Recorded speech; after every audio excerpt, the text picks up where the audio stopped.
You're gonna fail. It's okay. To your knees, your skin bloody, fail.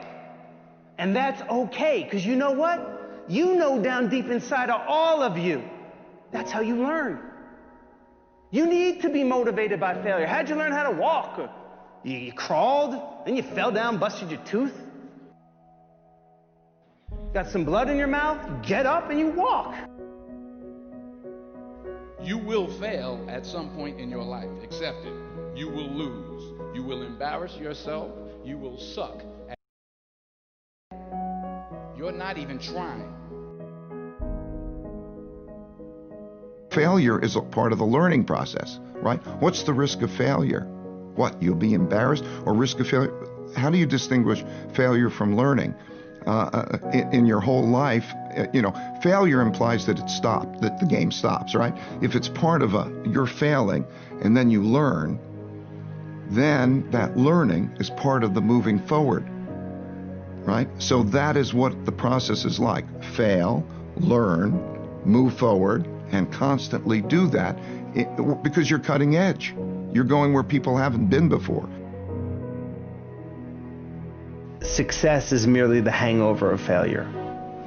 And that failure is an essential ingredient in creating a learning atmosphere for you so that you can accrue those learnings, those small incremental steps of failure, and collect enough learning so that you can arrive at success, right?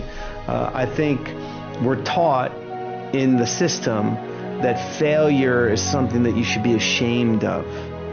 Failure is for the dumb kids because you get an F, or you get a D, right? You're not competent. You didn't comply. You didn't create the evidence of your worthiness. Success doesn't look like an A+. It doesn't look like 110 in extra credit.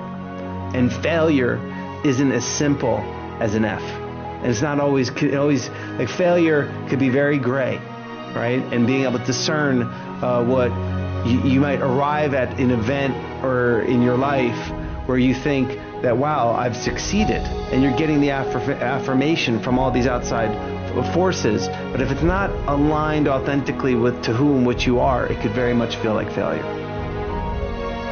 Failure is part of life. I mean, the difference for me, though, is I look at failure as a stepping stone to success. It's a speed bump. I know I'm going to fail, but it's not failure if you learn something. And so, gosh, I've made so many mistakes. I've screwed so many things up, but every time I do, it just becomes a way for me to explain to someone else what it takes. It's like, here's what I've done. I think I have the ability to influence people because I talk about my failures. I talk about all the things that messed me up, but I show people that I didn't let it stop me, and you don't let it stop you. And I think that's really the secret in that area. See, if you're playing it safe, you're not going to win. If you're playing it safe, like that old saying, you were taught when you were a little girl, better to be safe than sorry. Well, that's a bunch of crap. It's not better to be safe than sorry. It's by trying things that you figure out how far you can go.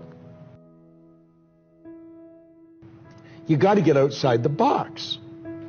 Like it's reported, Edison tried 3,000 ways before he built the incandescent light. He said he didn't fail 3,000 times. He said there was 3,000 different steps to building a light bulb. Well, there's different steps to get to where you're going. And I really do treat winning and losing exactly the same. I do not let it upset me. It wasn't as though in creating these companies that we thought that we would be successful. I thought that the most likely outcome was failure. But it was still worth doing, even though the odds of success were low. If you constantly remind yourself, after every defeat, after every setback, every time you get knocked down, I've got a saying, if life knocks you down, try and land on your back, because if you can look up, you can get up. See, a lot of people, because of failure, they stop believing. Let me share something with you. You will fail your way to success.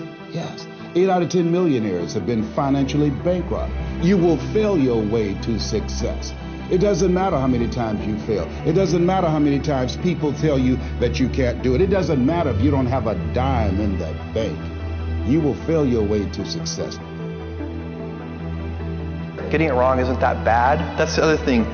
When we make mistakes, and we've made doozies like the Fire Phone and many other things that just didn't work out, we don't have enough time for me to list all of our failed experiments, but the big winners pay for thousands of failed experiments. So you try something like Prime, and it was very expensive at the beginning. It cost us a lot of money, because what happens when you offer a free all-you-can-eat buffet? Who shows up to the buffet first? The heavy eaters. It's scary. It's like, oh my God, did I really say as many prawns as you can eat? Oh. And so that is what happened. But surely we could see the trend lines. We could see that, you know, all kinds of customers were coming and they appreciated that service. Like if I'm into an idea, the idea of losing never enters my mind. See, I have worked with giants. I had the good fortune of working with Sir Edmund Hillary. He was the first man to stand on top of the world. And I worked with him on 3 different occasions. And the only difference in Ed Hillary and Bob Proctor is his size. Now, he's gone now, but he was a big man. When he shook hands with me, his hand wrapped right around mine. I felt like a dwarf, you know. And in talking to him, like, it never entered his mind he wouldn't get to the top of the mountain. But he failed in 1951. He failed in 1952. It wasn't until 1953 that he got to the top of the mountain. Now, people had died for centuries trying to do that. But he said, I knew if I could see it in here, I could hold it out here. Stella Mann wrote that in a book. You can see it in your head, you can hold it in your hand. And that's right. And if you're not prepared to lose, you're never going to win, because you're always playing it safe. And there's no reward in that. I like micro failure. I like micro failure. I hate macro failure. Like, death of your business is bad. To me, you know what's funny? I'll use a boxing analogy. My favorite boxing, I watch a lot of boxing. I think boxing is a very interesting, and I'm super into mixed martial arts, but I grew up on boxing. I understand it better. And I like watching it because there's so many things that happen in boxing. First of all, what I love about boxing is there's nowhere to hide. You know, like, it's super interesting, right? There's nowhere to hide. Number 2, there's a scenario in boxing that I love the most. For some reason, there's nothing more interesting to me than watching somebody get knocked down in the first round and then go on to win the fight easily. It's an interesting psyche, right?